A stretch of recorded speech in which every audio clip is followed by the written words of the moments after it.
In Outlook, when adding appointments and events to your calendar, you may want the ability to share that information with somebody else within your company. You have the ability through Outlook to share your calendar with somebody else.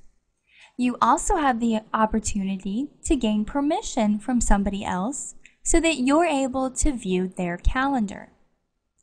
On the left side of the window is the option that says Share My Calendar. Clicking on here will give you the options to send an invitation to somebody else. In this window, you can decide at the top who you want to send this invitation to. Clicking on the To button will open up your contact list and you can select who you want to send this invitation to.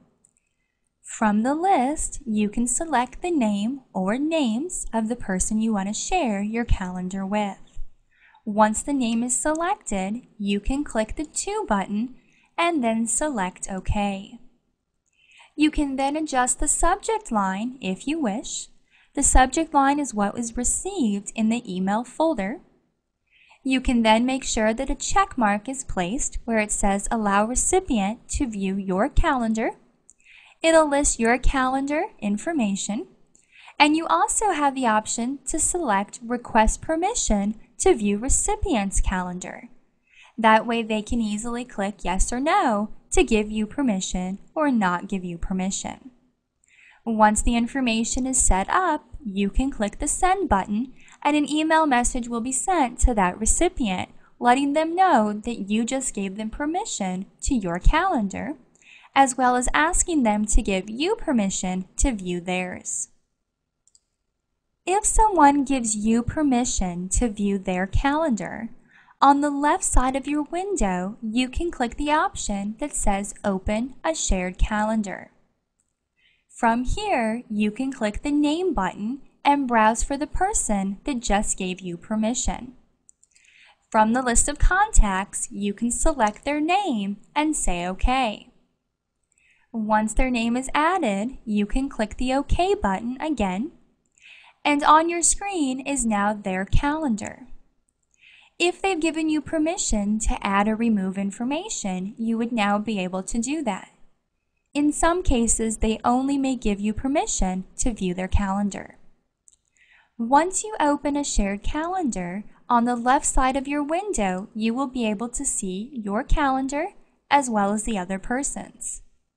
From these options, you can decide whose calendar you want to view. If you want to view just their calendar on the screen, you can uncheck the option next to your calendar, and their calendar is the one that fills the screen.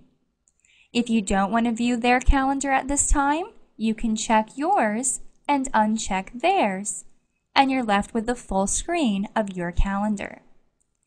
If you decide that you no longer want to open up their calendar, you can easily remove it from the list by right-clicking on their name and choosing the option Delete and Their Calendar. If you decide to leave their calendar in view and you wish to match up your appointments compared to theirs, an option in Outlook 2007 is to right-click on the calendar name and choose the option View in Overlay Mode. This will stack the calendars on top of each other, and you will be able to see your appointments as well as theirs on the same calendar. At the top of the window, you have two tabs for their calendar as well as your own. Whichever calendar you have selected will show the appointments in a more bold appearance. Switching to theirs will make yours somewhat grayed out and view theirs in a darker color. When you're finished having them stacked on top of each other, you can go back and right-click on the calendar name and choose the option View in Side-by-Side Mode. This will switch them back to being on the screen at the same time, but not sharing the same calendar view. On the left side of the window in the calendar view, I can decide if I would like to share my calendar with other people.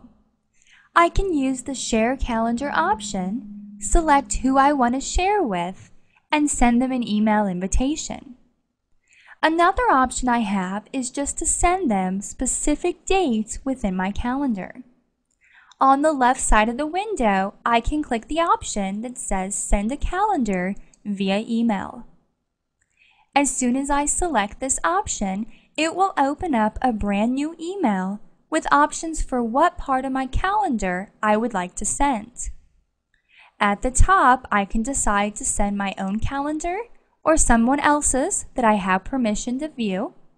I can decide the date range as far as today, tomorrow, the next week, the next 30 days, the entire calendar and all of my appointments, or if I have a specific date range, I can select it from here. Once I decide what I would like to show, I can decide what details I want to appear in the calendar. I can show just the availability as far as free, busy, tentative, or out of the office, similar to what we were able to see when you invite attendees to meetings. I can also click on the drop-down arrow so that I'm able to view my limited details, which will give them subjects for my calendar items, or I can allow them to view full details. All of my notes, location, start and end time will be visible to the person. Once I make my selection, I can then say OK, and the information will be added to the email message. The information will show up as a table in the body of the email. I can scroll through and see that it says Lucy Lewis Calendar, the email, the date and time range, and then as I scroll through here, there's a picture of the upcoming dates, as well as the coding for busy, tentative, out of office, free, or if it's sometime outside of normal business hours.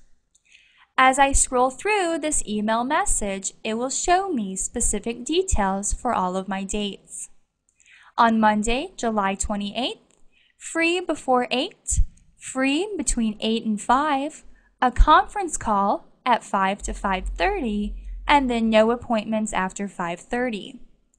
Scrolling through this information, it'll show me the upcoming month and any time that I am available, busy, tentative, out of the office, or if there contains no information.